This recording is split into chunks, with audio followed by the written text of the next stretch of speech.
व्याख्यामुद्रां करसरसिजैः पुस्तकं शङ्खचक्रे बिभ्रद्भिन्नस्फटिकरुचिरे पुण्डरीके निषण्णः अम्लानश्रीरमृतविशदेरंशभिप्लावयन् मामाविर्भूयादनगमहिमा मानसे वागधीशः नमस्ते प्राणेश प्रणतविभवायामनिमगाः नमः स्वामिन् रामप्रियतमनमन् गुरुगुण नमस्तुभ्यं भीमप्रबलतमकृष्णेष्टभगवन् नमः श्रीमन्मध्वप्रदिश सुदर्शन्नो जय जय श्रीगुरुभ्यो नमः नारायणं सुरगुरुं जगदेकनाथं भक्तप्रियं सकललोकनमस्कृतं च त्रैगुण्यवर्जितमजं विभुमाद्यमीशं वन्दे भवग्रम् अमरासुरसिद्धवन्द्यं नारायणं नमस्कृत्य नरं चैव नरोत्तमं देवीं सरस्वतीं व्यासं ततो जयमुदीरये ವೇದವ್ಯಾಸರ ಮಹಾಭಾರತದ ಚಿಂತಕರಿಗೆ ವಂದನೆಗಳು. ಅನುಶಾಸನ ಪರ್ವದ 9ನೇ ಅಧ್ಯಾಯ. ಒಂದಷ್ಟು ಬಗೆಯ ಧರ್ಮಗಳನ್ನು ಕೇಳಿಕೊಂಡ ಧರ್ಮರಾಜ ಭೀಷ್ಮರಲ್ಲಿ ಮತ್ತು ತನ್ನ ಮನಸ್ಸಿನಲ್ಲಿ ಅಶಾಂತಿ ನೆಲೆಸಿದೆ. ನಿಮ್ಮ ಪರಿಸ್ಥಿತಿ ನೋಡಿಕೊಂಡಾಗ ನಾನೆಷ್ಟರ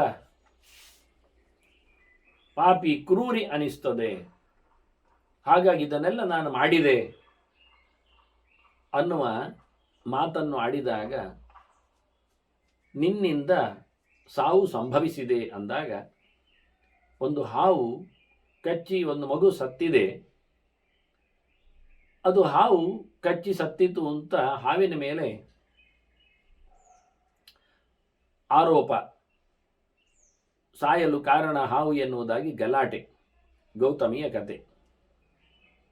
ಅದನ್ನು ಭೀಷ್ಮರು ಹೇಳಿದ್ದಾರೆ. ಒಬ್ಬ ಬೇಟೆಗಾರ, ಆ ಕಾಡಿನವ, ಆ ಹಾವನ್ನು ಹಗ್ಗದಲ್ಲಿ ಕಟ್ಟಿ ಹಿಡಿದು ಅದನ್ನು ಸಾಯಿಸಲು ಆ ಸತ್ತ ಮಗುವಿನ ತಾಯಿಯ ಬಳಿ ಕೇಳಿದ್ದಾನೆ. ಆಗ ಹಾವೇ ಹೇಳಿದೆ, ನಾನು ಅಲ್ಲ, ನನಗೆ ಮೃತ್ಯುದೇವತೆಯ ಪ್ರಚೋದನೆ ಇದೆ, ಮರಣದ ಒಂದು ಪ್ರೇರಣೆಗೆ ನಾನು ತುತ್ತಾಗಿ ಕಚ್ಚಿದ್ದು ಹೊರತು ಅದಲ್ಲ. ಯಾಕೆಂದ್ರೆ ನಾನು ಎಷ್ಟೋ ಕಚ್ಚಿರಬಹುದು, ಅದೆಲ್ಲ ಸತ್ತದ್ದಿಲ್ಲ. ಹಾಗಾಗಿ ಮರಣದ ಪ್ರೇರಣೆ ಉಳ್ಳದ್ದಕ್ಕೆ ಕಚ್ಚಿದಾಗ ಸಾಯುವಂಥದ್ದಲ್ವ ಅಂತ ಹೇಳಿಕೊಂಡಾಗ, ನೀನೇ ಸಾಯಿಸಲು ಕಾರಣ ವಿಶೇಷವಾಗಿ ಅಂತ ಹೇಳಿಕೊಂಡು ನೀನಿಲ್ಲದಿದ್ದರೆ ಅದು ಸತ್ತಿರುತ್ತಿರಲಿಲ್ಲ.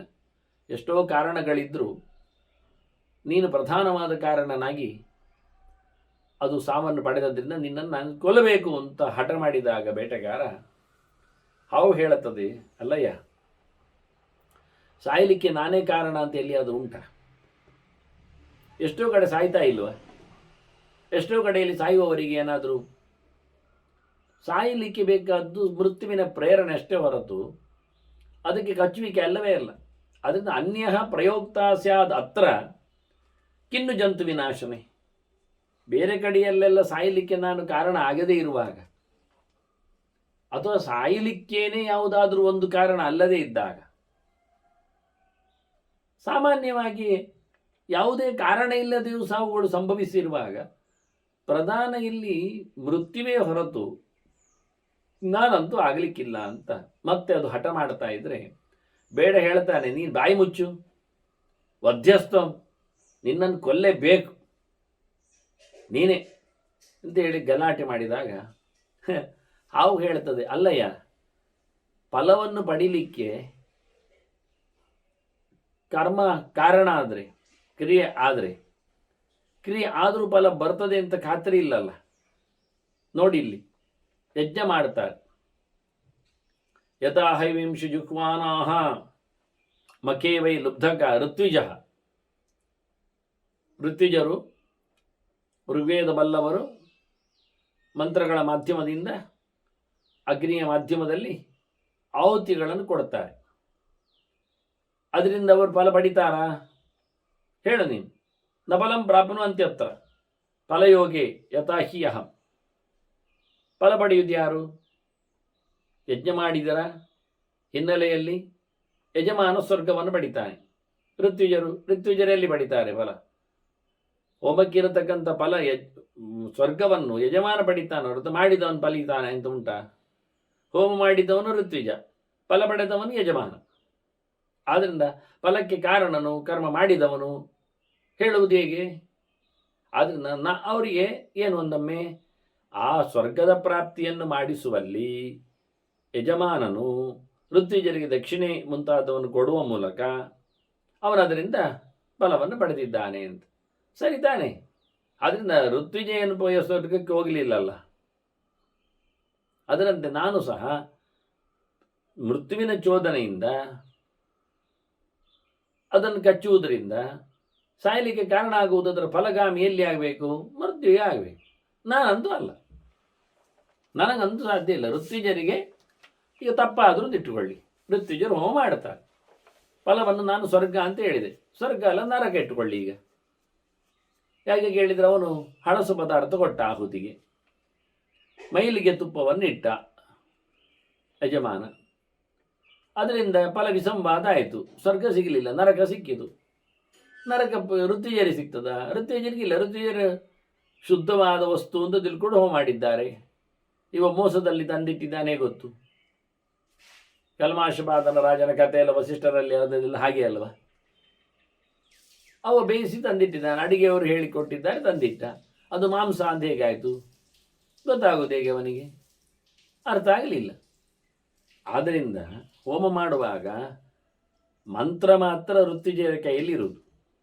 ವಾಸ್ತವವಾಗಿ ಕಾಲ ಕೈಯಲ್ಲಿ ಇಲ್ಲ, ದೇಶ ಕೈಯಲ್ಲಿ ಇಲ್ಲ. ದೇಶ ಅವನದ್ದು. ಅವ ಮನೆ ಯಜಮಾನ ಅವರನ್ನು ಬರುವಾಗ ಬಹಳ ಚಂದವಾಗಿ ಎದುರಲ್ಲಿ ಜಾಗ ಕೊಟ್ಟಿದ್ದಾನೆ, ಹೋಮ ಹವನ ಮಾಡಿ ಅಂತ ಮಾಡಿದ್ದಾರೆ ಅವರು. ಅದು ನಿಜವಾಗಿ ಅವನ ಮನೆಯಲ್ಲಿ ನಾಯಿ ಕಟ್ಟಿದ ಜಾಗ. ಅದು ಯಾವಾಗಲೂ ನಾಯಿಯಲ್ಲಿ ಇರ್ತಿತ್ತು. ಇವತ್ತು ಬರ್ತಾರೆ ಹೇಳಿಕೊಂಡು ನಾಯಿಯನ್ನು ಹಿಂದಕ್ಕೆ ಕಟ್ಟಿದ್ದಾನೆ, ಮುಂದೆ ಹೋಮ ಹವನ ಮಾಡಿಸಿದ್ದಾನೆ. ಅದನ್ನು ಯಾರವರು ಹೇಳಲಿಲ್ಲ, ಇವ್ರಿಗೆ ಗೊತ್ತಿಲ್ಲ ಋತ್ವಿಜರಿಗೆ. ಇವರು ಮಾಮೂಲಿ ಎಲ್ಲರಂತೆ ಬಂದ ತಕ್ಷಣ ಅಲ್ಲಿ ನೀರು ಪ್ರೋಕ್ಷಣೆ ಮಾಡಿದ್ರು, ಸಿಂಪಡಿಸಿದ್ರು, ಯಥಾ ಪ್ರಕಾರ ಮಂಡಲವನ್ನು ಹಾಕಿದ್ದು.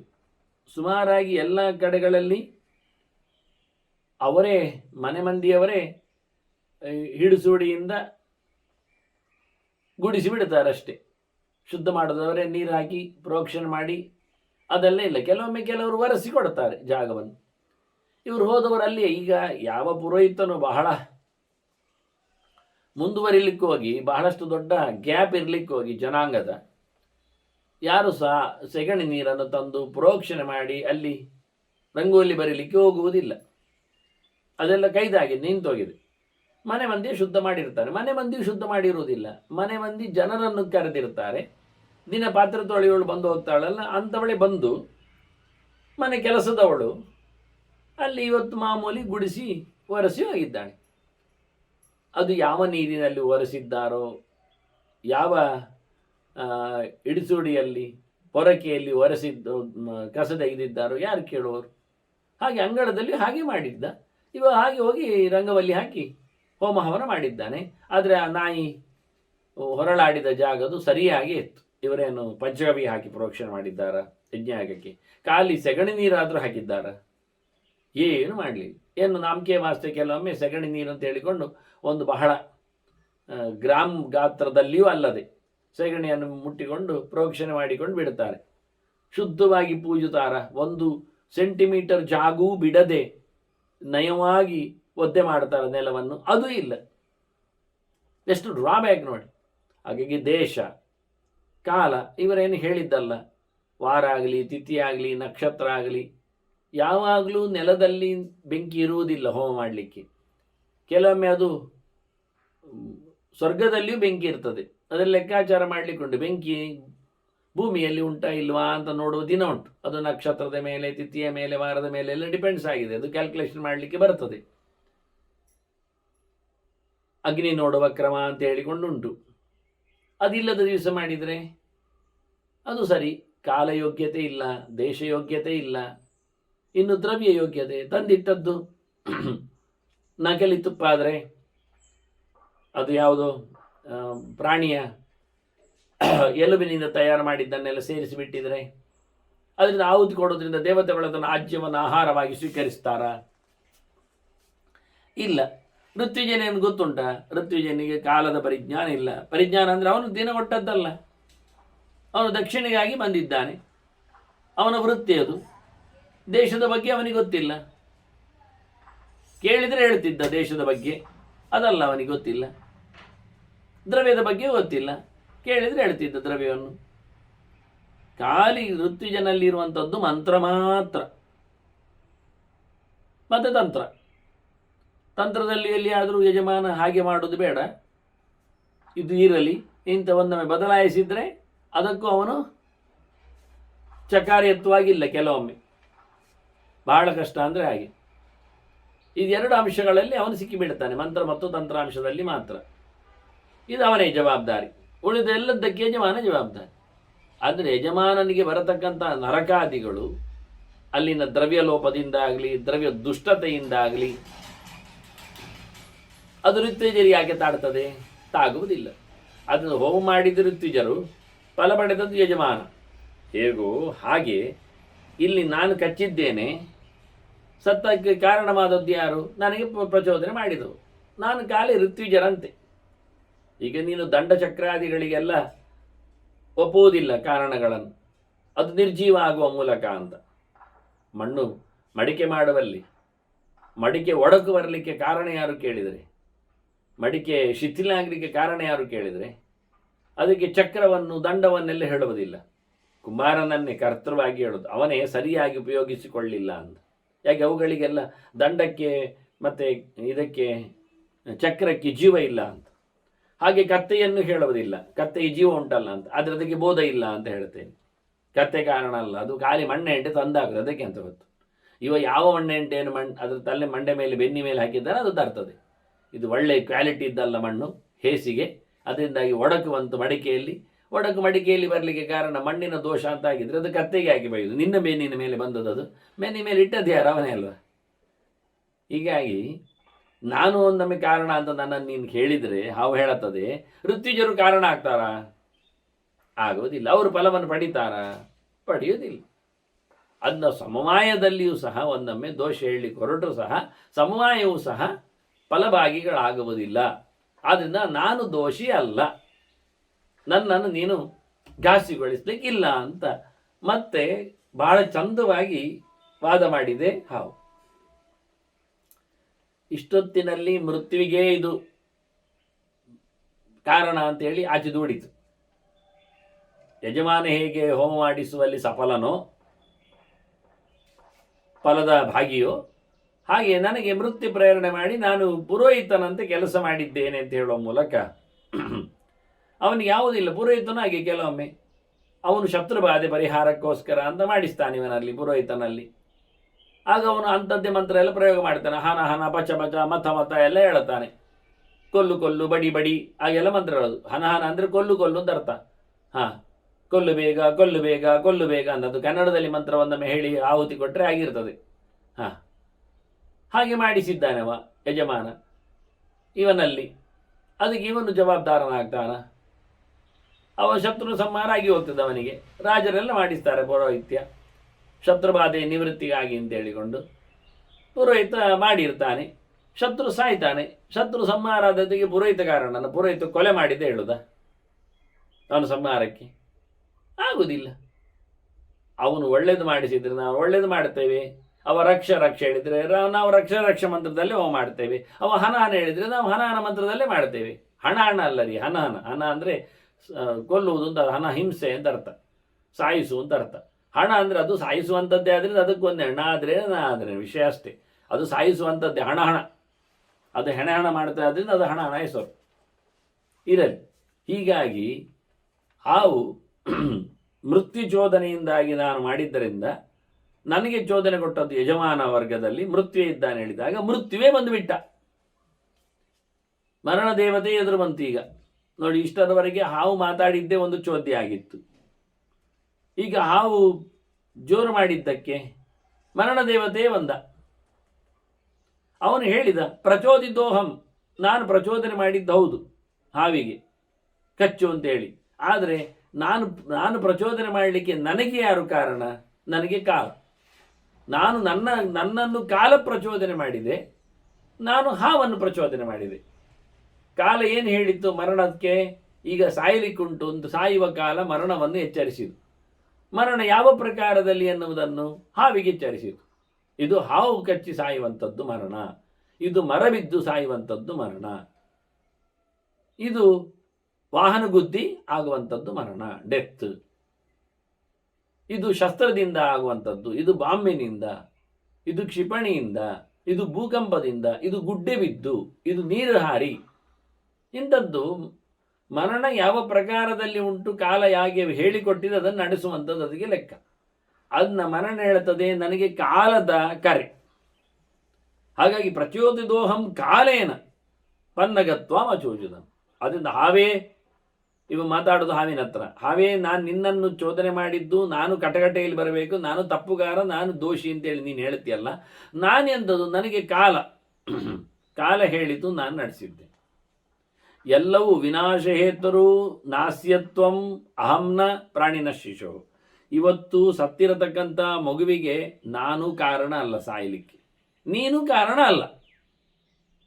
ಹೇಗೆ ಅಂದರೆ, ಈಗ ಮೋಡ ಉಂಟು, ಅದು ಓಡಲಿಕ್ಕೆ ಯಾರು ಕಾರಣ? ಅದು ಗಾಳಿ. ಗಾಳಿ ಬೀಸಿದಲ್ಲಿ ಓಡುತ್ತದೆ ಮೋಡ, ಆಗ ಇನ್ನೊಂದು ಮೋಡಕ್ಕೆ ಗುದ್ದುತ್ತದೆ, ಬೇಕಾದರೆ ಎಲ್ಲಿಯೋ ಬಂಡೆಗೆ ಬಡಿತದೆ, ಎಲ್ಲಿಯೋ ಒಂದು ತುಂಡಾಗ್ತದೆ, ಎಲ್ಲಿಯೋ ನೀರಾಗಿ ಬೀಳ್ತದೆ. ಹಾಗಾಗಿ ಇದಕ್ಕೆಲ್ಲ ಕಾರಣ ಯಾರು?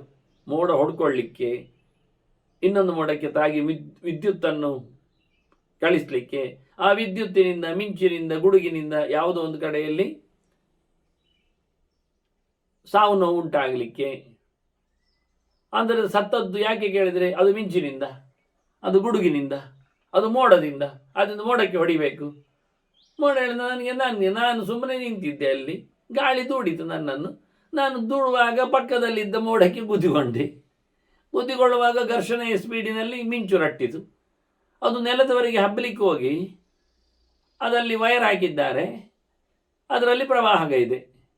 ಪ್ರವಾಹ ಇವಾಗ ನೀನು ಆಗಲೇ ಪ್ಲಗ್ ಸಿಕ್ಕಿಸ್ತಾ ಇದ್ದಿ, ಅದನ್ನೆಲ್ಲ ನೋಡ್ಕೊಂಡಿದ್ದು, ನಾನೇನು ಮಾಡಿ ಸತ್ತಿ ನೀನು. ಇದೆಲ್ಲ ಏನಾಯಿತು? ನಾನು ಮೋಡ ಹೊಡೆದದ್ದಕ್ಕೆ, ಮಿಂಚು ಆದದ್ದಕ್ಕೆ ನಾನು ಸಾಯಿಸಿದ್ದು ಅಂತ ಯಾರು ಹೇಳ್ತಾರೆ? ನನಗೆ ಗಾಳಿ ದುಡಿದು. ಅನ್ನ ಕಾಲದಂತೆ ಗಾಳಿ, ಸರ್ವತ್ರ ಅದರ ಸಂಬಂಧ ಉಂಟು. ಗಾಳಿಗೆ ಹೋಗುವುದೇ ಕೆಲಸ, ಮಾತಾಡಲಿಕ್ಕಿಲ್ಲ. ಸರ್ವತ್ರಗಾದು, ಸರ್ವ ಸಂಚಾರ ಮಾಡುದು, ತಿರುಗ್ತಾನೆ ಇರುವುದು. ಆಗ ಎದುರು ಬಂದದ್ದನ್ನು ದುಡ್ಕೊಂಡೇ ಹೋಗ್ತದೆ. ಅದು ಅದರ ನಮೂನೆ. ಭಾಳ ಗಟ್ಟಿಯಾಗಿ ನಿಂತವರನ್ನು ಮೇಲೆ ದುಡಿ ಹೋಗ್ತದೆ, ದೂಡುತ್ತದೆ. ನಾವು ವಿರೋಧ ಫೋರ್ಸಲ್ಲಿ ಇರ್ಲಿಕ್ಕೆ ಹೋಗಿ ನಿಂತಿದೆ ಅಷ್ಟೇ. ಆದ್ದರಿಂದ ಗಾಳಿಗೆ ಇಷ್ಟೇ ಕೆಲಸ, ಹೋಗುವುದು. ಎಲ್ಲಿಂದ, ಯಾಕೆ, ಹೇಗೆ, ಏನು ಕೇಳಲಿಕ್ಕಿಲ್ಲ. ನಾವದನ್ನು ಬೌದ್ಧ ತತ್ವ ಪ್ರಕಾರದಲ್ಲಿ ವೈಜ್ಞಾನಿಕವಾಗಿ ಹೇಳಿಕೊಂಡು ಎಲ್ಲಿ ಒತ್ತಡ ಕಡಿಮೆ ಉಂಟು ಅಲ್ಲಿಗೆ ಅಂತ, ಅಲ್ಲಿ ಹೋದ ನಂತರ ಮತ್ತೆ ಅಲ್ಲಿ ಒತ್ತಡ ಜಾಸ್ತಿ ಆಯಿತು, ಇನ್ನೊಂದು ಕಡೆ ಈಗ ಹೋಯ್ತಲ್ಲ, ಇಟ್ಕೋ, ತೊಂದರೆ ಇಲ್ಲ. ಒತ್ತಡ ಕಮ್ಮಿ ಇದ್ದಲ್ಲಿ, ಗಾಳಿ ಪ್ರೆಷರ್ ಕಮ್ಮಿ ಇದ್ದಲ್ಲಿ ಅದು ಹೋಯ್ತು, ಇಟ್ಕೊಳ್ಳುವ. ಹೋದ ನಂತರ ಇಲ್ಲಿ ಖಾಲಿ ಆಗಲಿಲ್ಲ, ಮತ್ತೆ ವೇಕೆಂಟ್ ಆಗಲಿಲ್ಲ, ಅಲ್ಲಿಗೆ ಇನ್ನು ಇಷ್ಟಿದೆ ಕೆಲಸ, ಮತ್ತೆ ಎಂಥದ್ದು, ಮತ್ತೆ ಹಿಂದೆ ಬರೋದು. ಈ ಒಟ್ಟಾರೆ ಹೋಗ್ತಾ ಇರುವುದು. ಗಾಳಿಗೆ ಬರ್ತಾನೆ ಇರ್ತದೆ, ಸುತ್ತು ಬರ್ತದೆ, ತಿರುಗ್ತದೆ, ಹೋಗ್ತದೆ, ಮೇಲತ್ತದ, ಕೆಳಗೆ ಇಳಿತದೆ. ಹಾಗಾಗಿ ಗಾಳಿ ಹಾಗೆಯೇ ಕಾಲ, ಅದು ಮಾಮೂಲಿ. ಆಗ ನಾನು ಮೃತ್ಯುದೇವತೆ ಮೋಡದ ಹಾಗೆ, ನನ್ನನ್ನದು ದೂಡಿತು, ನಾನು ಬಂದೆ, ನಾನು ನಿನ್ನನ್ನು ಚೋದನೆ ಮಾಡಿದೆ, ನಿನ್ನ ಕಚ್ಚಿದೆ. ಅದನ್ನು ನಾವು ಯಾರು ಕಾರಣ ಅಲ್ಲ. ಅದು ಹೇಳಿಕೊಳ್ಳೋ ಭಾಳ ಚೆನ್ನಾಗಿ ಉಂಟು. ನೀನು ಅಲ್ಲ, ನಾನು ಅಲ್ಲ, ಅದು ಹೇಳ್ತದೆ. ಎಲ್ಲರೂ ಸಹ ಎಲ್ಲ ಕಡೆ ಕೆಲಸ ಆಗುವುದೆಲ್ಲ ಉಂಟಲ್ಲ, ಅದು ಕಾಲದಿಂದಲೇ. ನಾವು ಗಮ್ಮತ್ತಾಗಿ ಹೇಳುವುದಾದರೆ, ಭಾವಾಹ ಕಾಲಾತ್ಮಕ ಸರ್ವೇ, ಒಳ್ಳೆಯದಾಗಲಿ ಕೆಟ್ಟದಾಗಲಿ ನಡುವಿದ್ದಾಗಲಿ ಒಟ್ಟು ಮೂರೇ ಪ್ರಕಾರ ಇರುವಂಥದ್ದು: ಯೋಚನೆಗಳು, ಕೆಲಸಗಳು, ಕ್ರಿಯೆಗಳು, ಭಾವಗಳು, ಧರ್ಮಗಳು ಎಲ್ಲ. ಸಾತ್ವಿಕ, ರಾಜಸ, ತಾಮಸ. ಒಳಿತು ಕೆಡುಕು ಮತ್ತು ಮಧ್ಯಮ. ಅದರಿಂದ ಸತ್ತರೆ ಅದು ತಾಮಸ ಅಂತ ಆಗ್ತದೆ ಅಷ್ಟೇ, ಬೆಳೆದರೆ ಅದು ಸಾತ್ವಿಕ ಆಗ್ತದೆ, ಮತ್ತು ಉಳಿದದ್ದು ಅದು ರಾಜಸ ಅನ್ನಿಸ್ತದೆ. ಈ ಎಲ್ಲ ಪ್ರಕಾರದ ಭಾವಗಳು, ಧರ್ಮಗಳು ಎಲ್ಲ ಕಾಲಕ್ಕೆ ಸಂಬಂಧಪಟ್ಟವುಗಳು. ಕಾಲವೇ ಅದನ್ನು ಕಂಟ್ರೋಲ್ ಮಾಡುವಂಥದ್ದು, ಕಾಲಕ್ಕೆ ಅನುಗುಣವಾಗಿ. ಒಂದು ಕಾಲದಲ್ಲಿ ಬಹಳ ಚಂದವಾಗಿದ್ದವ ಇನ್ನೊಂದು ಕಾಲದಲ್ಲಿ ಬಹಳ ಕುರೂಪಿ ಆಗ್ತಾನೆ. ಒಂದು ಕಾಲದಲ್ಲಿ ಬಹಳ ಚಂದ ಮಾತಾಡಿದವ ಇನ್ನೊಂದು ಕಾಲದಲ್ಲಿ ಉಗ್ರನ ಆಗ್ತಾನೆ. ಹಾಗಾಗಿ ಭಾವಗಳು ಏರುಪೇರು ಆಗ್ತಾನೆ ಇರ್ತವೆ. ಅವನು ಮಿತ್ರನಾಗಿದ್ದವ ಈಗ ಶತ್ರು ಆಗ್ತಾನೆ. ಈಗ ಮತ್ತೆ ಉದಾಸೀನನಾಗಿದ್ದಾನವ ಒಂದು ಸಮಯದಲ್ಲಿ. ಅದರಿಂದ ಕಾಲಕ್ಕೆ ಸಂಬಂಧಪಟ್ಟಂತೆ ನಾವಿದನ್ನು ಗಮನಿಸಲಿಕ್ಕೆ ಬರ್ತದೆ. ಎಲ್ಲವೂ ಪ್ರವರ್ತಂತೆ ಜಂತುಷು, ಪ್ರತಿಯೊಂದು ಪ್ರಾಣಿ ಪ್ರಪಂಚದಲ್ಲಿ ಸ್ಥಾವರಗಳಾಗಲಿ, ಜಂಗಮಗಳಾಗಲಿ, ನಡೆದಾಡುವುಗಳಾಗಲಿ, ನಿಂತುಕೊಂಡವುಗಳಾಗಲಿ, ಇಡೀ ಪ್ರಾಣಿ ಪ್ರಪಂಚದಲ್ಲಿ ಮರಮಟ್ಟುಗಳಲ್ಲಿ, ಪ್ರಾಣಿ ಪಕ್ಷಿಗಳಲ್ಲಿ, ಜಲಜಂಗುಳಿಗಳಲ್ಲಿ ಎಲ್ಲದರಲ್ಲಿಯೂ ಕಾಲದ್ದೇ ಪ್ರಭಾವ. ಅದೇ ಮಾಡುವುದು, ಅದೇ ತೆಗೆಯುವುದು. ಪ್ರವರ್ತಂತೆ ನಿವರ್ತಂತೆ, ಬಿಡುವುದು ಅದೇ, ಮಾಡುವುದು ಅದೇ, ನಿಲ್ಲಿಸುವುದು ಅದೇ, ಮುಂದುವರಿಸುವುದು ಅದೇ, ಹಚ್ಚಿಕೊಳ್ಳುವುದು ಅದೇ, ಬಿಚ್ಚಿಕೊಳ್ಳುವುದು ಅದೇ. ಇನ್ನೆಂತ ಹೇಳುವುದು, ಎಲ್ಲವೂ ಕಾಲಘಟ್ಟದಲ್ಲಿ ನಡೆಯುವುದು. ಮೇಲೆ ಕೆಳಗೆ ಎಲ್ಲ, ಮೇಲಿನ ಲೋಕದಲ್ಲಿಯೂ ಕೆಳಗಿನ ಲೋಕದಲ್ಲಿ ಎಲ್ಲಿಯೂ ಸಹ ಯಾವ ಲೋಕದಲ್ಲಿಯೂ ಕಾಲದ ಪ್ರಭಾವಕ್ಕೆ ಅನುಗುಣವಾಗಿ ಅಲ್ಲದ ಕೆಲಸ ಆಗುವುದೇ ಇಲ್ಲ.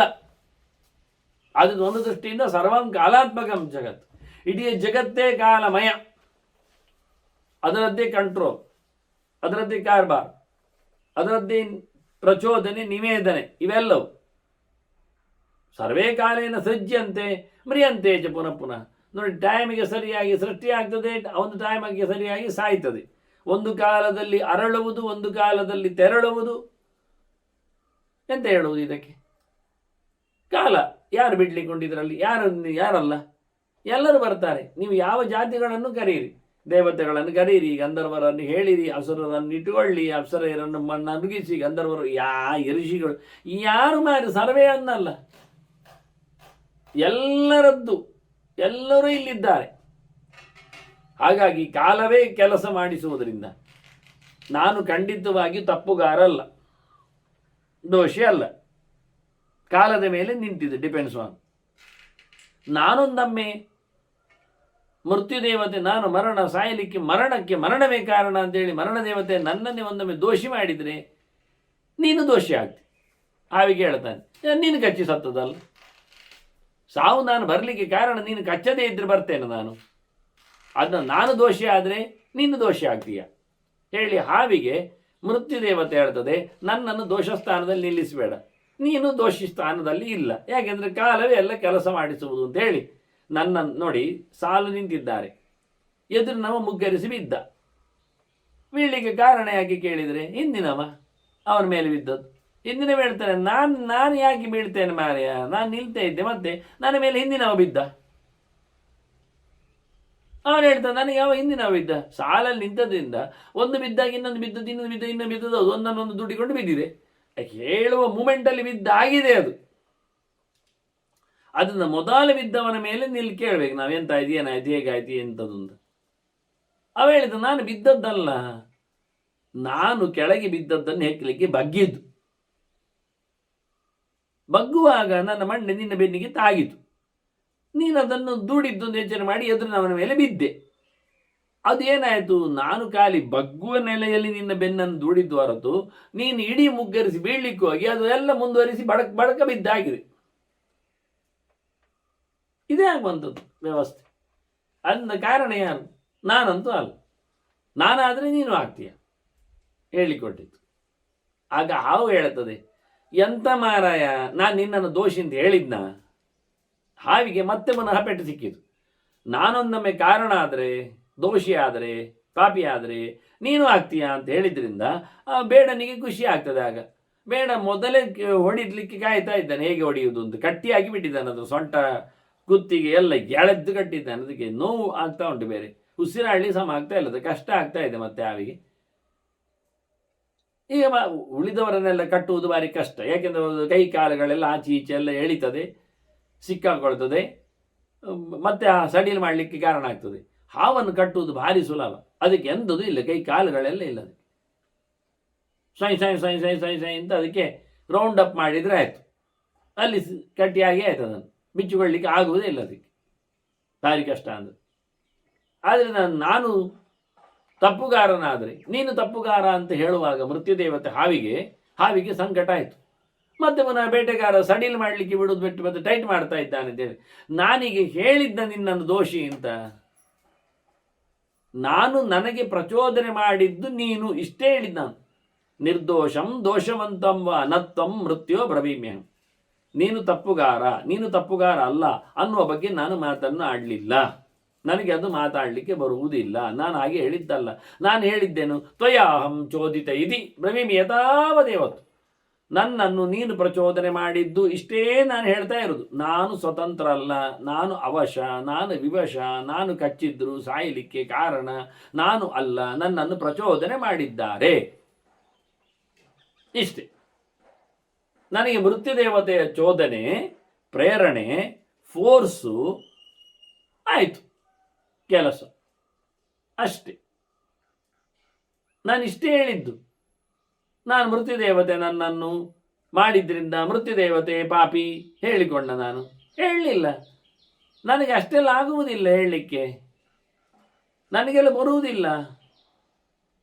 ನನಗೆ ಯಾರ ಮೇಲೂ ದೋಷ ಹೇಳಲಿಕ್ಕೆ ಆಗುವುದಿಲ್ಲ. ಕಾಲಕ್ಕೂ ದೋಷವನ್ನು ನನಗೆ ಹೇಳಲಿಕ್ಕೆ ಆಗುತ್ತೆ. ಅದು ಹಾಗಾದರೆ ಕಾಲವೇ ಸಾಯಿಸಿದ್ದು, ಕಾಲಕ್ಕೆ ಕೊಂಡಿ ಹಾಕಿ ನನಗೆ ಯಾರ ಮೇಲೂ ಹೇಳಲಿಕ್ಕೆ ಬರುವುದಿಲ್ಲ.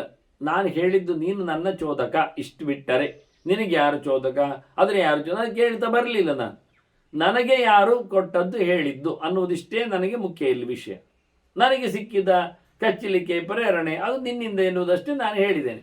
ಮತ್ತು ಇಲ್ಲಿ ಯಾರು ಅಧಿಕಾರರು, ಈ ಹಾಗಾದ್ರೆ ಇದನ್ನು ಹಂಚಿ ನೋಡುವ, ಪೆಟ್ಟು ತಿನ್ನಲಿಕ್ಕೆ ಯಾರು ಕಾರಣರಾದರು, ಯಾರಿಗೆಲ್ಲ ಇದರದ್ದು ಪಾಪ ಎಂತ ನಮೂನೆ, ಇದೆಲ್ಲ ನನಗೆ ಎಲ್ಲಿ ಹೇಳಲಿಕ್ಕೆ ಬರ್ತದೆ. ನಕ್ಷತ್ರ ಅಧಿಕೃತ ವಯಂ, ಒಬ್ಬನನ್ನು ದೋಷಿ ಹೌದು ಅಲ್ಲ ಹೇಳಲಿಕ್ಕೆ ನಮಗೆ ಯೋಗ್ಯತೆ ಇಲ್ಲ. ನಾವು ಅಧಿಕಾರಿಗಳು ಅಲ್ಲ, ನಮ್ಮನ್ನು ದಂಡಾಧಿಕಾರಿಗಳನ್ನಾಗಿ ಮಾಡಲಿಲ್ಲ, ಅದು ನಮಗೆ ಗೊತ್ತಿಲ್ಲ ಅಂತದ್ದು. ನೋಡಿ ಎಷ್ಟು ಸ್ಪಷ್ಟ ಹೇಳ್ತದೆ ನೋಡಿ. ಯಾವ ತನಗೆ ಗೊತ್ತಿರುವ ವಿಷಯ ಇಷ್ಟೇ. ನನ್ನನ್ನು ಯಾರು ಪ್ರೇರಣೆ ಮಾಡಿದ್ದು ಹೇಳಬಲ್ಲೆ ಹೊರತು ಅವರು ತಪ್ಪುಗಾರ ಇವರು ತಪ್ಪುಗಾರ ಅಂತ ಹೇಳುವ ನಿರ್ಣಯ ಕೊಡುವ ಯೋಗ್ಯತೆ ನನಗಿಲ್ಲ. ನಾನಂತೂ ಅಲ್ಲ. ನನಗೆ ಹೀಗೆ ಚೋದನೆ ಆದ್ದರಿಂದ ನನ್ನ ತರ್ಕದಂತೆ ನನ್ನ ವಿಷಯದಂತೆ ನಾನು ದೋಷಿ ಮಾಡಿದ್ದಲ್ಲ ಹೇಳುವುದು ನನಗೆ ಗೊತ್ತುಂಟು. ನಾನು ಉದ್ದೇಶಪೂರ್ವವಾಗಿ ಕಚ್ಚಲಿಲ್ಲ, ನಾನು ಕೋಪದಲ್ಲಿ ಅವನನ್ನು ಬಡಿದದ್ದಲ್ಲ, ನನಗೆಂಥದ್ದು ಕಾಮನೆಗಳು ಇಲ್ಲ, ಹೇಳಿ ಆಗಿದೆ. ನನಗೆ ಲಾಭದಲ್ಲಿ ನಾನು ಮಾಡಿದ್ದಲ್ಲ. ನನಗೆ ಯಾರಂತೂ ಹೇಳಲಿಕ್ಕೆ ಬರುವುದಿಲ್ಲ. ನನಗೆ ಪ್ರಚೋದನೆ ಮಾಡಿದ್ದು ಮೃತ್ಯುದೇವತೆ, ಇಷ್ಟಂತೂ ಸತ್ಯ, ಅದನ್ನು ಹೇಳಿದೆ. ನಿನಗೆ ಕಾಲ ಚೋದನೆ ಮಾಡಿರ್ಬೋದು, ಆಯಿತು. ನಾನೇನು ಕಾಲದ ಬಗ್ಗೆ ಕೆಡಿಸ್ಲಿಕ್ಕೆ ಹೋಗಲಿಲ್ಲ ತಲೆ. ಇಷ್ಟು ಮಾತ್ರ ನಾನು ಹೇಳ್ತಾ ಇದ್ದೇನೆ ಅಂತ ಹೇಳಿದ್ದದು. ಮತ್ತೆ ನನಗೀಗ ಬೇಕಾದ್ದೆ ಅಂತ ಹೇಳಿದರೆ, ನಾನು ದೋಷಿಯೆಲ್ಲ ಹೇಳುವುದಷ್ಟೇ ನನಗೆ ಬೇಕಾದ್ದು. ನಾನು ಇಲ್ಲಿಂದ ಬಿಡುಗಡೆಯನ್ನು ಪಡಿಬೇಕು. ನನ್ನನ್ನು ಗಟ್ಟಿಯಾಗಿದ್ದಾನೆ, ಕೊಲ್ಲುವ ಅಂತ ಹೇಳ್ತಾ ಇದ್ದಾನೆ. ನಿರ್ಮೋಕ್ಷಸ್ತಸ್ಯ ದೋಷಸ್ಯ ಮಯಾ ಕಾರ್ಯ ಯಥಾತಥ. ಇಲ್ಲಿ ಆಪಾದನೆಯಿಂದ, ಈ ದೋಷದಿಂದ ನನಗೆ ಬಿಡುಗಡೆ ಬೇಕಷ್ಟೇ ಹೊರತು ಅದಕ್ಕೆ ಅನುಗುಣವಾಗಿ ನೀನು ಹೇಳಿದೆ, ನಾನು ಅದನ್ನು ಹೇಳಿಕೊಂಡಿದ್ದೇನೆ. ನಿನಗೆ ಯಾರು ಚೋದನೆ ಅಂತ ನೀನು ಹೇಳಿದ್ದರಿಂದ ನನಗೆ ನೀನು ಚೋದಕ ಅಲ್ಲ ಹೇಳಲಿಕ್ಕೆ ಬರಲಿಲ್ಲ. ಅದು ನನ್ನ ತಪ್ಪಿಗೆ ನೀನು ಕಾರಣ ಎನ್ನುವುದನ್ನು ನಾನು ಅಲ್ಲ ಹೇಳಲಿಕ್ಕೆ ಆಗುವುದಿಲ್ಲ, ಅವನು ಅಲ್ಲ ಹೇಳಲಿಕ್ಕೆ ಆಗುವುದಿಲ್ಲ.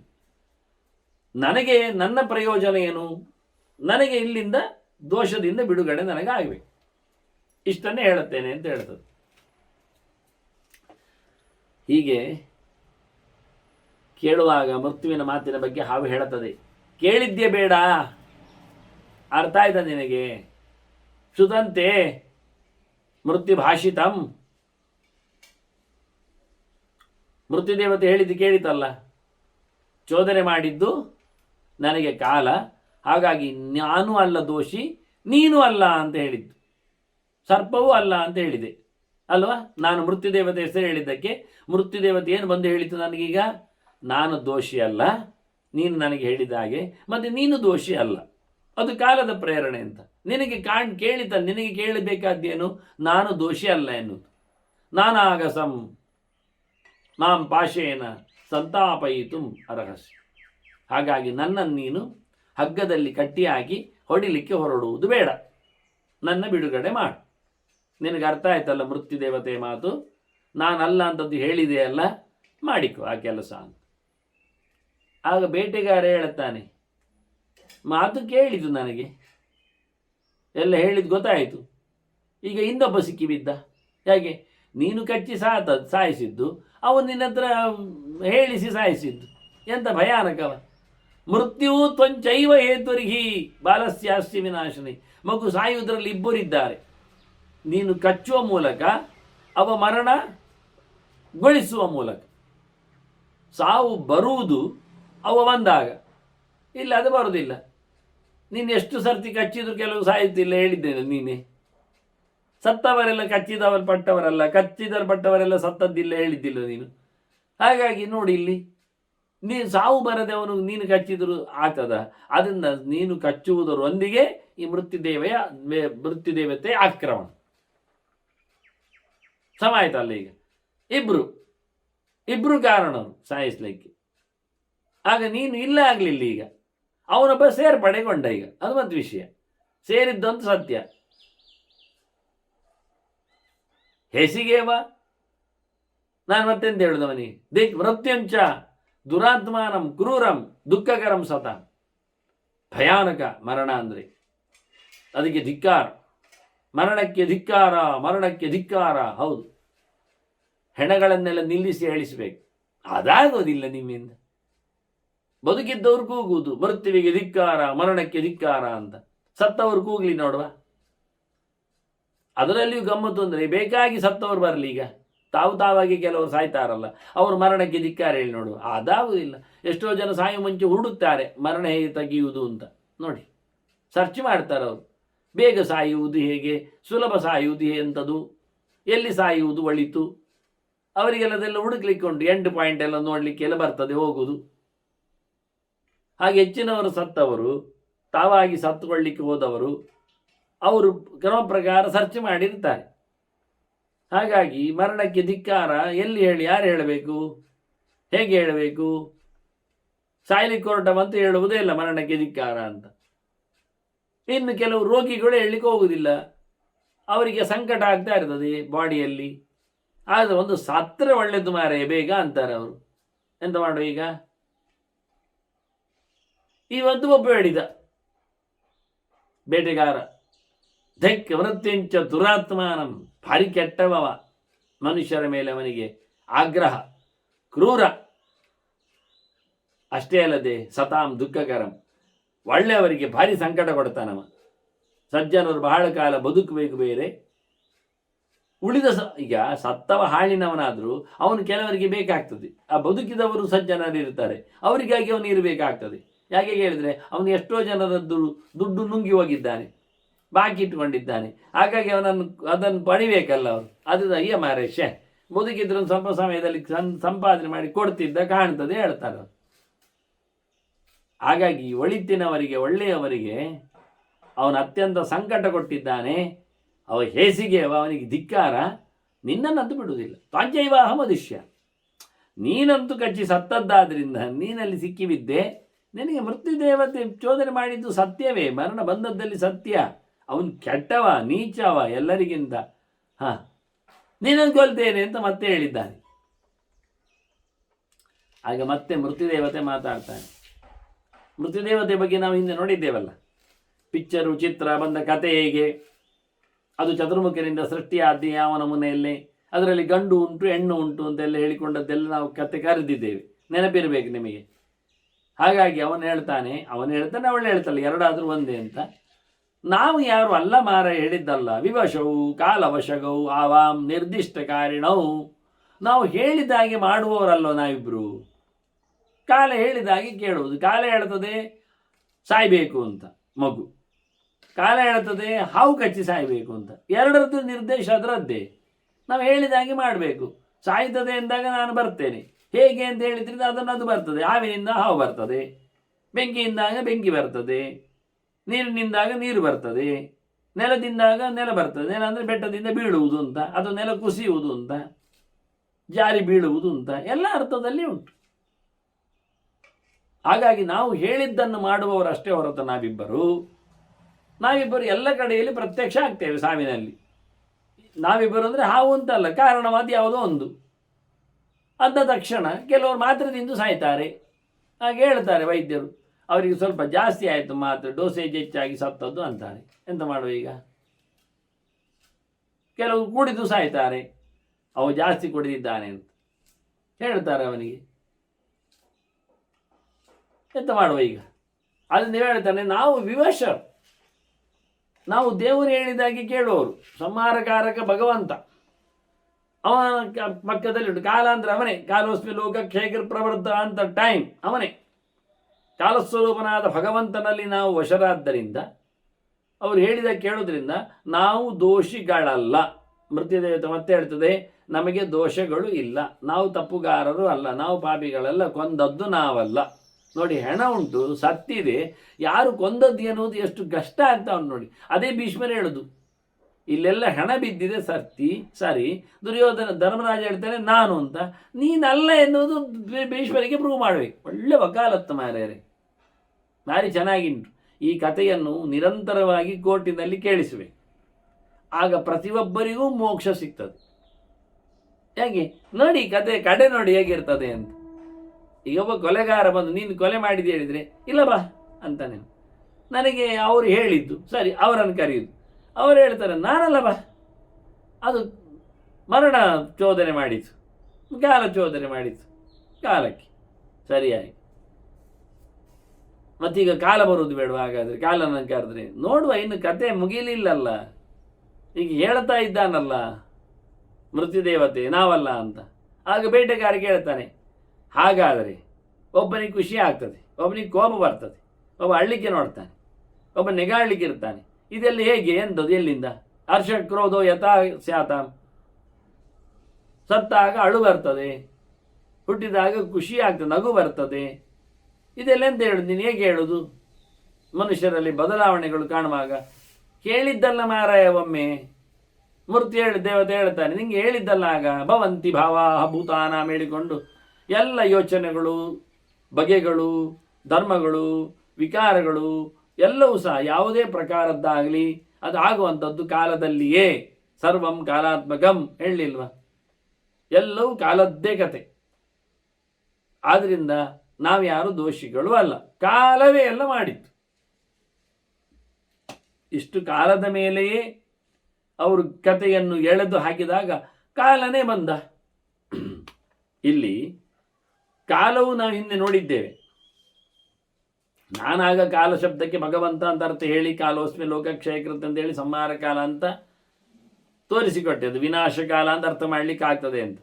ಆದರೆ ಇಲ್ಲಿ ಯಮನ ಲೋಕದಲ್ಲಿ ಇದ್ದುಕೊಂಡಾಗ ಕಾಲವನ್ನು ಅವನ ಮೃತ್ಯುನನ್ನಾಗಿ ಗಮನಿಸಲಿಕ್ಕೆ ಬರ್ತದೆ. ಹಿಂದೆ ಕಥೆಯಲ್ಲಿ ಬಂದಿದ್ದದು, ಮೃತ್ಯುವಿನ ಜೊತೆಯಲ್ಲಿ ಕಾಲನು. ಸುಮಾರಾಗಿ ಹಬ್ಬದ ಹತ್ತಿರದಲ್ಲಿ ಯಮನಿಗೆ ದೀಪ ಕೊಡುವಾಗ ಇದನ್ನು ಮಾತಾಡಲಿಕ್ಕೆ ಇರ್ತದೆ. ಮೃತ್ಯುನ ಪಾಶದಂಡಾಭ್ಯಾಂ ಹೇಳಿಕೊಂಡು ಕಾಲೇನ ಶ್ಯಾಮಯ ಸಹ ಅಂತ. ಯಮದೇವರು ಬರುವಾಗ ಹೆಂಡತಿ ಶ್ಯಾಮಲೆಯನ್ನು ಕರ್ಕೊಂಡು ಬರ್ತಾರೆ ಎನ್ನುವುದು ಎಷ್ಟು ಸತ್ಯವೋ, ಕೈಯಲ್ಲಿ ಹಾಗೆ ದಂಡ ಹಿಡ್ಕೊಂಡು ಬರ್ತಾರೆ. ದಂಡ ಮಾತ್ರ ಅಲ್ಲದೆ ಅಕ್ಕಪಕ್ಕದಲ್ಲಿ ಮೃತ್ಯು ಮತ್ತು ಕಾಲನು ಇದ್ದಾನೆ, ಅವರ ಅಸಿಸ್ಟೆಂಟ್. ಮರಣ ಮತ್ತೆ ಕಾಲಕ್ಕೆ ಅನುಗುಣವಾಗಿ ಮರಣ ಬರುವುದು, ಆ ಕಾಲದಲ್ಲಿ ಸಾಯುವುದು. ಬೇರೆ ಕಾಲದಲ್ಲಿ ಅಲ್ಲ, ಅದು ಟೈಮ್ ಒಟ್ಟಿಗೆ ಆಗುವಂಥದ್ದು. ಅದಕ್ಕಿಂತ ಮೊದಲು ಸಾಯಲಿಕ್ಕೆ ಆ ಮೊದಲ ಹೊತ್ತಿನಲ್ಲಿ ಸಾವು ಬರೆಯಲಿಲ್ಲ ಅವನಿಗೆ, ನಂತರ ಹೊತ್ತಿನಲ್ಲಿ ಸಾವು ಮುಗಿದೋಗಿರ್ತದೆ, ಬರೆದದ್ದಲ್ಲ ಅಲ್ಲಿ. ಅದರಿಂದ ಕಾಲಕ್ಕೂ ಮೃತ್ಯುವಿಗೂ ಹತ್ತಿರ ಸಂಬಂಧ. ಅದರಿಂದ ಮೃತ್ಯುನ ಪಾಶದಂಡಾಭ್ಯಾಂ ಕಾಲೇನ ಶ್ಯಾಮಯ ಸಹ ಅಂತೇಳಿ ಯಮ ಬರುವಾಗ ಹೊರಟಿ ಬಂದದ್ದನ್ನು ಗಮನಿಸಿದ್ದಾರೆ, ಗುರುತಿಸಿದ್ದಾರೆ, ಹೇಳಿದ್ದಾರೆ. ಆ ಪ್ರಮಾಣಗಳನ್ನೆಲ್ಲ ನಾನು ಪರ್ವ ಸಮೀಕ್ಷೆಯಲ್ಲಿ ಹಬ್ಬದ ಹೊತ್ತಗೆಯಲ್ಲಿ ಆ ಪ್ರಕರಣದಲ್ಲಿ ಬರೆದಿದ್ದೇನೆ. ಈ ಬಾರಿ ಇನ್ನೂ ವಿಶೇಷವಾಗಿ ಕಾಲ ಮತ್ತು ಮೃತ್ಯು ದೇವತೆಗಳ ಪರಿಚಯ ಕೊಟ್ಟಿದ್ದೇನೆ. ಪರಿಚಯ ಅಂದರೆ ಸ್ವರೂಪ, ಭಯಾನಕವಾದಂತಹ ರೂಪ ಅವರದ್ದು, ಅದೆಲ್ಲ ಬರೆದಿದ್ದೇನೆ, ಕೊಟ್ಟಿದ್ದೇನೆ ಪ್ರಮಾಣಪೂರ್ವಕವಾಗಿ. ಹಾಗೆ ಇಲ್ಲಿ ಕಾಲ ಬಂದೇ ಬಿಟ್ಟ. ಈಗ ಕಾಲ ಅಂದರೆ ನಾವು ಮೃತ್ಯುವಿನ ಪರಿವಾರ ಅಂತ ಇಟ್ಟುಕೊಳ್ಳುವ, ಯಮನದ್ದೇ ಅಸಿಸ್ಟೆಂಟ್ ಭೃತ್ಯ ಅಂತ ಇಟ್ಟುಕೊಳ್ಳುವ. ಯಮನಿಗೂ ಕಾಲ ಅಂತ ಕರೀತಾರೆ. ಯಮ ಕಾಲ ಮನುಷ್ಯಾಣಂ ತಸ್ಯ ಕಾಲ ಸುದರ್ಶನ ತಸ್ಯಾಪಿ ಕಾಲ ಅಂತ ಹೇಳಿಕೊಂಡು ಒಬ್ಬೊಬ್ಬರಿಗೆ ಯಾರ್ಯಾರು ಕಾಲ ಇದ್ದಾರೆ ಹೇಳಿಕೊಳ್ಳುವ ಮಾತುಗಳಿವೆ. ಯಾರ ಸಂಹಾರಕ ಶಕ್ತಿ ಯಾರಿದ್ದಾರೆ ಅಂತ ಅದು ಕ್ರೊನಾಲಾಜಿಕಲಿ ವಾಸ್ತವವಾಗಿ ಅವರವರ ತಾರತಮ್ಯ ಪ್ರಕಾರ ಉಂಟು. ಆದ್ದರಿಂದ ಮನುಷ್ಯರಿಗೆ ಕಾಲ ಯಾರು ಕೇಳಿದರೆ ಯಮ. ಯಮಃ ಕಾಲ ಮನುಷ್ಯಾಣಂ ತಸ್ಯ ಕಾಲ ಸುದರ್ಶನ. ಯಮನಿಗೆ ಯಾರು ಕೊನೆ ಮಾಡುವವ? ಅವನಿಗೆ ಅವನ ಅಸಿಸ್ಟೆಂಟ್ ಕಾಲ ಹಿಡಿಯುವುದಿಲ್ಲ, ಕುತ್ತಿಗೆ ಕಾಲರ್ ಹಿಡಿಯುವುದಿಲ್ಲ. ಮತ್ತೆ ಯಾರು ಕೇಳಿದರೆ ಅವನಿಗೆ ಸುದರ್ಶನ ಇದ್ದಾನೆ. ಸುದರ್ಶನಶ್ಚ ಭರತಃ ಪ್ರದ್ಯುಮ್ನಃ ಸ್ಕಂದ ಏವ ಚ. ಸುದರ್ಶನ ಯಾರು? ಅವನು ಭರತ, ರಾಮನ ತಮ್ಮ. ಅದೇ ಭರತ ಯಾರು? ಅವನೇ ಷಣ್ಮುಖ, ಶಿವನ ಮಗ. ಅವನೇ ಯಾರು? ಪ್ರದ್ಯುಮ್ನ, ಕೃಷ್ಣನ ಮಗ. 3 ರೂಪಗಳಲ್ಲಿ ವಾಸುದೇವಶಂಕರ ಪ್ರದ್ಯುಮ್ನ ಮೂರನೇ ಅವ. ಭಗವಂತನ 3ನೇ ರೂಪಕ್ಕೆ ಪಾತ್ರನಾದವ, ಅದಕ್ಕೆ ಕಾರಣನಾದವ 3ನೇ ರೂಪನಾದ ಪ್ರದ್ಯುಮ್ನೇ. ಆದ್ದರಿಂದ ಇಲ್ಲಿ ಬಹಳ ಚಂದವಾಗಿ ಇನ್ನವರಿಗೂ ತಸ್ಯಾಪಿ ಕಾಲ ರುದ್ರಶ ಅಲ್ಲಿ ಮುಂದಕ್ಕೆ ಹೋಗ್ತದೆ. ಅವನಿಗೆ ಕಾಲ ಯಾರು? ರುದ್ರ ಇದ್ದಾನೆ, ಅವನಿಗೆ ಬ್ರಹ್ಮ ಇದ್ದಾನೆ ಅಂತ ಮುಂದೆ ಹೋಗ್ತದೆ. ಬ್ರಹ್ಮನಿಗೆ ದುರ್ಗೆ ಇದ್ದಾಳೆ, ಆ ನಂತರ ಭಗವಂತ ಬರ್ತಾನೆ ಅಂತ ಅನೇಕ ಘಟ್ಟಗಳ ಕಡೆಯಲ್ಲಿ ಭಗವಂತನ ಕಾಲನಾಗಿ ಸಿಗುವುದು. ಒಬ್ಬರಿಗೊಂದೊಬ್ಬರು ನುಂಗ್ತಾ ಹೋಗ್ತಾರೆ. ಹಾಗಾಗಿ ಇಲ್ಲಿ ಬಂದದ್ದು ಯಮನ ಅಸಿಸ್ಟೆಂಟ್ ಕಾಲ ಅಂತ ಇಟ್ಕೊಳ್ಳಿ ಸಾಕು. ಅವ ಬರ್ತಾನೆ, ಬಂದು ಹೇಳ್ತಾನೆ ನಹ್ಯಹಂ, ನಾನಲ್ಲ ಅಂದ. ಇದು ಒಳ್ಳೆ ಕಥೆ ಆಯ್ತಲ್ಲ ಮಾರೆ, ನಮಗೆ ಕಾಲದವರೆಗೆ ಗೊತ್ತು ಮಾರೆ ಪ್ರೇರಣೆ ಕತೆ. ನಾ ಪೇಯ ಮೃತ್ಯು, ನನ್ನ ಫ್ರೆಂಡ್ ಮೃತ್ಯು, ಇವನು ಅಲ್ಲ ಕಾರಣ. ಹಾಗಾದ್ರೆ ಗ್ಯಾರಂಟಿ ಹಾವೇ ಅಲ್ಲಪ್ಪ. ನಾಯಂ ಲುಬ್ಧಕ ಪನ್ನಗ, ಏ ಮಗ ಬೇಟೆಗಾರ, ಈ ಹಾವು ಅಲ್ಲ ಕಾರಣ, ನಾನಲ್ಲ, ಮೃತ್ಯುದೇವತೆ ಅಲ್ಲ, ಹಾವು ಅಲ್ಲ ಕಾರಣ. ಇವನಿಗೆ ಆಶ್ಚರ್ಯ ಆಯಿತು. ಗೆಲಿಬಿಸಿ ಜಂತು ಮರಣೆ, ಮತ್ತೆ ಸತ್ತಿದೆ ಅಲ್ಲ ಮಾರಿ, ಇಲ್ಲಿ ಹೆಣ ಉಂಟು, ಮಗು ಸತ್ತಿದೆ, ಯಾರು ಕಾರಣ ಯಾರು? ಈಗ ಸ್ವಲ್ಪ ಹೊತ್ತಿನಲ್ಲಿ ಇನ್ನು ಅಲ್ಲಿದ್ದವರು ಹೇಳಿಕೊಂಡ್ರೆ ಬೇಟೆಗಾರನನ್ನೇ ಹೇಳ್ಬೇಕು ಚೂರು ಹೊತ್ತಿನಲ್ಲಿ, ನೇನೆ ಅಂತ. ಇಲ್ಲಾದ್ರೆ ನೀರುದಲ್ಲಿ ತಾಯಿ ಗೌತಮಿ ನೀನೆ. ಹಾವು ಕಚ್ಚಿ ಸತ್ತಿದೆ, ವಿಷ ಏರಿದೆ, ಮಗು ನೀಲಿಯಾಗಿದೆ, ಜೊಲ್ಲು ಸುರಿದಿದೆ ಬಾಯಲ್ಲಿ.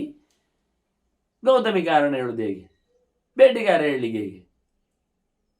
ಬಹಳ ಕಷ್ಟ ಉಂಟು. ಕಾಲ ಹೇಳ್ತದೆ ನಾನಲ್ಲ, ಮತ್ತೆ ನಾನು ಕಾರಣ ಅಂತ ಹೇಳಿದ್ದ ಮೃತ್ಯುದೇವತೆಯೂ ಅಲ್ಲ, ಅದನ್ನು ಕಾರಣ ಹೇಳಿದ್ದ ಹಾವು ಅಲ್ಲ. ನಾವು ಯಾರು ಕಾರಣ ಅಲ್ಲ, ನಾವು ಯಾರು ತಪ್ಪುಗಾರರಲ್ಲ, ನಾವು ಯಾರು ದೋಷಿಗಳಲ್ಲ, ನಾವು ಯಾರು ಪಾಪಿಗಳಲ್ಲ. ನವಯಂ ಹಿ ಪ್ರಯೋಜಕ, ನಾವು ಸಾಯಲಿಕ್ಕೆ ಕಾರಕರೇ ಅಲ್ಲ, ನಾವು ಪ್ರಯೋಜನ ಬಿದ್ದವರಲ್ಲ, ನಾವು ಪ್ರಯೋಜನಕರಾಗಿದ್ದದ್ದಲ್ಲ. ಸಾವಿಗೆ ಪ್ರಯೋಜಕರು ನೋಡಿ, ಪ್ರಾಯೋಜಕರು ಮತ್ತೆ ಉಂಟಿಲ್ಲಿ. ಮಗುವಿನ ಸಾವಿಗೆ ಯಾರು ಪ್ರಯೋಜಕರು? ಯಾರು ಪ್ರಾಯೋಜಕರು ಇಲ್ಲ. ಮರಣ ದೇವತೆಯಲ್ಲ, ಕಾಲನು ಅಲ್ಲ, ಹಾವು ಅಲ್ಲ.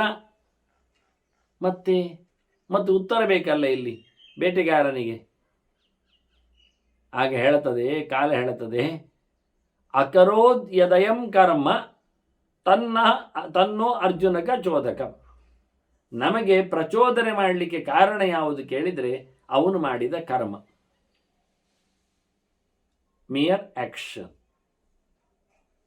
ಅದು ಧರ್ಮ ಇರಲಿ ಅಧರ್ಮ ಇರಲಿ, ಅವನು ಮಾಡಿರತಕ್ಕ ಕರ್ಮವೇ ನಮಗೆ ಪ್ರಚೋದನೆ ಮಾಡಿದೆ. ಇಷ್ಟು ಸಮಯದಲ್ಲಿ ಅವನ ಇಲ್ಲಿನ ನಿರ್ಗಮನ ಈ ಕರ್ಮ ಮಾಡಿದ್ದರಿಂದ ಎನ್ನುವುದು ಒಂದು ಚೋದನೆ ಆಗಿದೆ. ಅದನ್ನು ನಾನು ನನ್ನ ಮೇಲೆ ಅದು ಬೀಳ್ತದೆ. ನಾವು ಬೆಳಿಗ್ಗೆ ಅಥವಾ ಮಧ್ಯಾಹ್ನ ಅದು ಎಷ್ಟೊತ್ತು ಗಂಟೆಗೂ ನಾವು ಅಲಾರಾಮ್ ಇಡ್ತೇವೆ, ಇಷ್ಟು ಗಂಟೆಗೆ ಅದು ಬಡ್ಕೊಳ್ಳಬೇಕು ಅಂತ. ಅಷ್ಟು ಗಂಟೆ ಕರಾರುವಾಗ ಅದು ಬಡ್ಕೊಳ್ತದೆ. ನಾವು ಹೋಗಿ ಮತ್ತೆ ಬಡ್ಕೊಳ್ಳೋದು ಸಾಕು ಏನೋ ನಿಲ್ಲಿಸಬೇಕು, ಹೊರತುಪಡಿಸಿ ಅದು ಬಡ್ಕೊಳ್ಳೋದು ನಿಲ್ಲಿಸುವುದಿಲ್ಲ. ಬೊಬ್ಬೆ ಹೊಡ್ಕೊಳ್ತದೆ, ಏಳು ಹೋಗು ಏನೋ ಹೇಳ್ತದೆ. ನಾವು ಅದೆಲ್ಲ ಯಾವುದನ್ನು ಹಾಕಿದ್ದೇವೆ ಅದು ಮಾಡ್ತಾ ಕೆಲಸ ಅದರ ರೀತಿಯಲ್ಲಿ. ವಾಯ್ಸ್ ಆದರೆ ವಾಯ್ಸು, ಸೌಂಡ್ ಆದರೆ ಸೌಂಡ್, ಏನೋ ಒಂದು ಮಾಡ್ತದೆ. ಕೀಚಲು ಸ್ವರ ಆದರೆ ಕೀಚಲು ಸ್ವರ, ಕೂಗುವುದಾದರೆ ಕೂಗ್ತದೆ, ಬಿಕ್ಕಳಿಸುವುದು ಅಳುದಾದರೆ ಅದನ್ನು ಮಾಡ್ತದೆ. ಅದು ಒಟ್ಟಾರೆ ನಾವು ಮಾಡಿ ಅದು ಟೈಮಿಗೆ ಮಾಡ್ತದೆ. ಆದ್ದರಿಂದ ಇವನ ಕರ್ಮ, ನಮ್ಮ ಕರ್ಮ ಏನಿತ್ತು, ಇಷ್ಟು ಗಂಟೆಗೆ ಅದು ಕೂಗುವಂತೆ ಮಾಡುವಂಥದ್ದಿತ್ತು, ಅಷ್ಟು ಗಂಟೆ ಅದು ಕೂಗಿದೆ. ಅದರಿಂದ ಒಬ್ಬ ಜೀವ ತಾನು ಮಾಡಿದ ಕರ್ಮದಲ್ಲಿ ನನಗೆ ಕಾಲಕ್ಕೆ ಒಂದು ಪ್ರಚೋದನೆ ಬರ್ತದೆ, ಇಷ್ಟು ಸಮಯದಲ್ಲಿ ಅದು ಅವನದ್ದು ಉಸಿರು ನಿಲ್ತದೆ ಅಂತ. ನಾನು ಕೂಡಲೇ ಮೃತ್ಯುವಿಗೆ ಹೇಳ್ತೇನೆ, ಇಷ್ಟೊತ್ತಿಗೆ ಅವನು ಹೋಗ್ಲಿಕ್ಕುಂಟು. ಮೃತ್ಯು ಹೇಗೆ ಹೋಗ್ತದೆ ಅಂತ ತಿಳ್ಕೊಂಡು ಅದಕ್ಕೆ ಪ್ರಕಾರವಾಗಿ ಮೆಟೀರಿಯಲ್ ಕಳಿಸ್ತಾನೆ ಪ್ರೇರಣೆಯಲ್ಲಿ. ಅದು ಹಾವು ಕಚ್ಚಿ ಅವನು ಹೋಗಲಿ, ಅವನ ಕರ್ಮ ಹಾಗೆ ಉಂಟು. ಅವ ಬದುಕಿದಾಗ ಕೆಲವು ಹಾವುಗಳ ಮಂಡೆಗೆ ಹೊಡೆದಿದ್ದಾನೆ, ಅದರಿಂದ ಹಾವು ಕಚ್ಚಿ ಅವನಿಗೆ ಮೃತಿಯಿಂದ. ಹಾವು ಕಚ್ಚಿ ಸತ್ತರೆ ದೊಡ್ಡ ಪ್ರಾಯಶ್ಚಿತ್ತ ಆಗಲಿಕ್ಕೆ ಉಂಟು. ಅದು ಅನ್ಯಾಯ ಅಂತ ಅರ್ಥ, ಸಮ ಇಲ್ಲ ಅಂತ ಅರ್ಥ. ಅದು ದುಷ್ಟ ಮರಣ, ಒಳ್ಳೆಯ ಮರಣ ಅಲ್ಲ. ವಿಷಜಂತುಗಳು ಕಚ್ಚಿ ಸಾಯುವುದು ಭಾರಿ ಭಯಾನಕವಾದದ್ದು. ಸಾಯುವ ಪರಿಸ್ಥಿತಿಯಲ್ಲಿ ಅವನು ವಿಚಿತ್ರನಾಗಿ ಸಾಯ್ತಾನೆ, ವಿಷಮಯನಾಗಿ ಸಾಯ್ತಾನವ, ನೋಡಲಿಕ್ಕೆ ಸರಿಯಾಗಿರುವುದಿಲ್ಲವ. ಇದೆಲ್ಲ ಬಹಳ ವಿಚಿತ್ರವಾದಂಥ ವ್ಯವಸ್ಥೆ. ಅದಕ್ಕೆ ತುಂಬ ಮಟ್ಟಿನ ಪೂಜೆ ಪುನಸ್ಕಾರಗಳೆಲ್ಲ ಇರ್ತದೆ. ನಾನು ಅದನ್ನು ಹೇಳಬೇಕು, ಯಾಕೆಂದರೆ ಇದು ಬಂದಾಗ, ಇನ್ನು ನಾಳೆ ಅವರು ಮಾಡಿದ್ದಾರಿಲ್ಲೂ ಕೇಳೋದು ಬೇಡ, ನಾನು ಹೇಳುತ್ತೇನೆ. ನಾಗಾಷ್ಟಕಂ ಸಮಭ್ಯರ್ಚ್ಯ ನಾಗದಷ್ಟೋ ವಿಮುಚ್ಯತೆ ಅಂತ ಕ್ರಮ. ಹಾವು ಕಚ್ಚಿದವನಿಗೆ 8 ನಾಗಗಳ ಪೂಜೆಯಿಂದ ಪ್ರಾಯಶ್ಚಿತ್ತ ಇದೆ ಅಂತ. ಆಗಲೇ ಬದುಕಲಿಕ್ಕೂ ಮಾಡಿದ್ದಕ್ಕೆ ಪ್ರಾಯಶ್ಚಿತ್ತವು ಎರಡು ಒಂದು ದೃಷ್ಟಿಯಿಂದ. ಹಾವು ಕಚ್ಚಿ ಒಂದೊಮ್ಮೆ ಸತ್ತರೆ ಒಬ್ಬ, ಅದಕ್ಕೆ ಬೇಕಾಗಿರತಕ್ಕ ಪ್ರಾಯಶ್ಚಿತ್ತ ಬದುಕಿದ್ದವನು ಅವನ ಪರವಾಗಿ ಮಾಡಬೇಕಾದ್ದು 8 ನಾಗಗಳ ಪೂಜೆ. ನಾಗಗಳ ಪೂಜೆಯಿಂದ ನಮಗೆ ಸಾವು ಕಷ್ಟ ಎನ್ನುವುದು ತಪ್ತದೆ ಅಂತ ವೇದವ್ಯಾಸರು ಹೇಳಿಕೊಟ್ಟರು. ಅದು ಯಾವ ನಾಗಗಳನ್ನು ಪೂಜೆ ಮಾಡುವುದು? ಎಂಥದ್ದು ಕತೆ? ಇದು ಯೋಚನೆ ಮಾಡಿ ನೀವು. ಇಷ್ಟೇ ವಿಷಯ.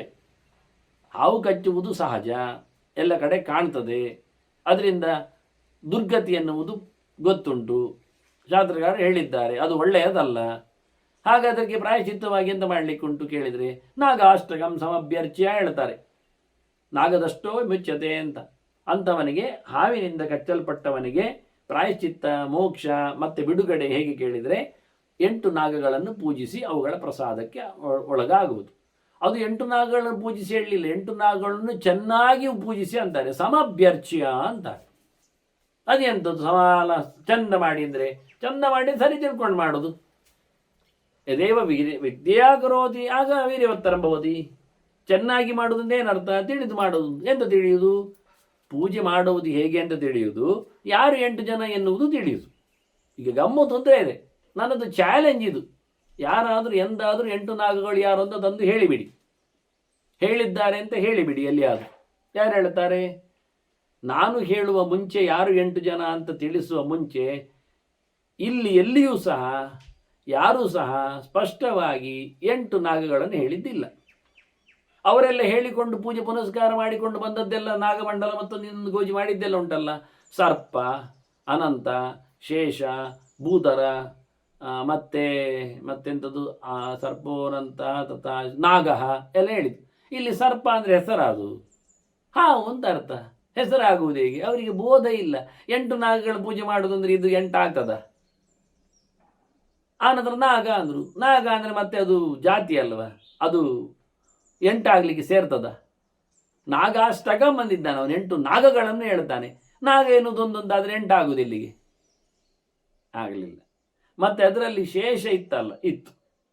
ಅನಂತ ಇತ್ತಲ್ಲ, ಇತ್ತು. ಭೂಧರ ಇತ್ತಲ್ಲ, ಇತ್ತು. 3 ಅಂತೂ ಸಿಕ್ಕಿತಲ್ಲ.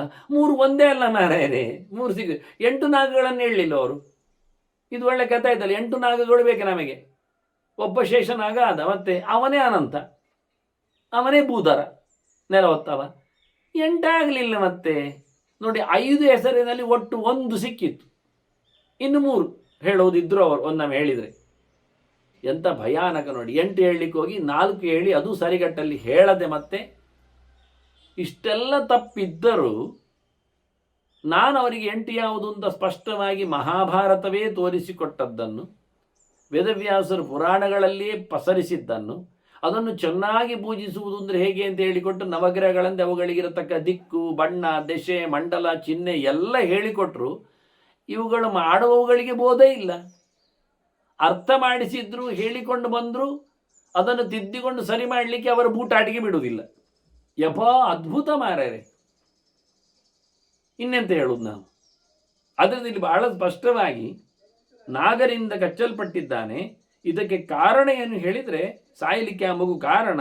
ಕೊನೆಗೆ ತೀರ್ಮಾನ ಬಂದದ್ದು ಅವನ ಕರ್ಮ ಅಂತ.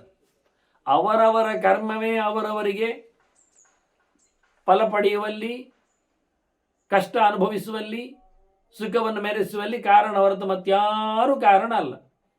ಇನ್ನೇನು ಕಾರಣ ಆಗುವುದಿಲ್ಲ. ನಾವೆಲ್ಲ ಅವನ ಕರ್ಮಕ್ಕೆ ಪ್ರಚೋದಿತರಾಗಿ ಮಾಡೋದು. ಅವನ ಕರ್ಮ ಹೇಗೆ ಉಂಟು ಅದಕ್ಕೆ ಹೊರತು ನಮಗೆ ನಾವು ಇಂಡಿಪೆಂಡೆಂಟ್ ಅಲ್ಲ. ಈಗ ಎಲ್ಲ ಡಿಪೆಂಡೆಂಟ್ ಅವನ.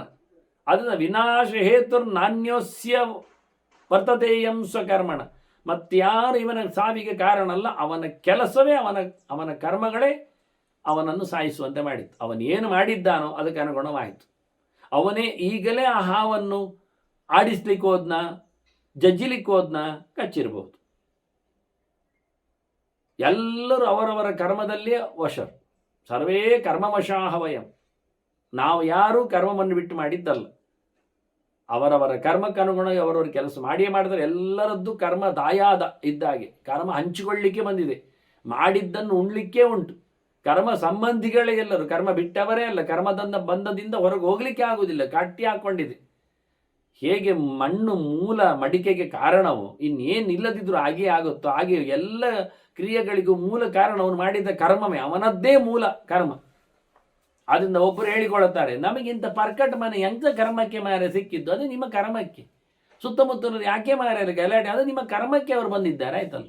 ಸುತ್ತಮುತ್ತಲಿನವರು ಸೇರುವುದಾಗಲಿ, ಅವರು ಎಬ್ಬಿಸುವ ಗಲಾಟೆ ಆಗಲಿ, ನಮಗದು ಸಮಸ್ಯೆ ಆಗುವುದಾಗಲಿ, ಎಲ್ಲಕ್ಕೂ ಮನೆ ತುಂಬ ಉದ್ದಳು ಬರಬಹುದು, ಗೆದ್ದಲ್ಲಿ ಹೇಳಬಹುದು, ತಲೆ ತುಂಬ ಹೇನು ತುಂಬಿರ್ಬೋದು, ಒಡಲು ತುಂಬ ಹುಳ ಎದ್ದಿರಬಹುದು, ಊರು ತುಂಬ ಶತ್ರುಗಳಿರಬಹುದು.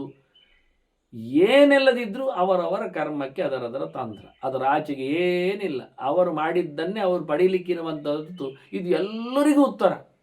ಧರ್ಮರಾಜನಿಗೆ ಭಾರಿ ದೊಡ್ಡದಾದ ಉತ್ತರವನ್ನು ಮಧ್ಯದಲ್ಲಿ ಅನುಶಾಸನದ ಆರಂಭದಲ್ಲೇ ಬಹಳ ಅದ್ಭುತವಾಗಿ ಭೀಷ್ಮರು ಕೊಟ್ಟಿದ್ದಾರೆ. ಇನ್ನು ಮಾತಾಡಲಿಕ್ಕಿದ್ದಾರಲ್ಲಿ, ಬಂದಿದ್ದಾರೆ, ಎಲ್ಲ ಹೋಗಲಿಲ್ಲ. ಹೋಗುವವರೆಗೆ ನಾವು ಮತ್ತೆ ಮಾತಾಡಲಿಕ್ಕುಂಟು. ಹಾಗಾಗಿ ಮತ್ತೊಮ್ಮೆ ಯಾರ ಮಾತು ಕೇಳುವ, ಹೇಗೆ ಕೇಳುವ, ಏನು ಚಿಂತನೆ ಮಾಡುವ ಅನ್ನೋದರ ನೆರಳಿನಲ್ಲಿ ಚಿಂತನೆಗೆ ಮತ್ತೆ ಸೇರುವ ವಂದನೆಗಳೊಂದಿಗೆ ಶ್ರೀಕೃಷ್ಣಾರ್ಪಣಮಸ್ತು. ನಾರಾಯಣ ನಾರಾಯಣ ನಾರಾಯಣ.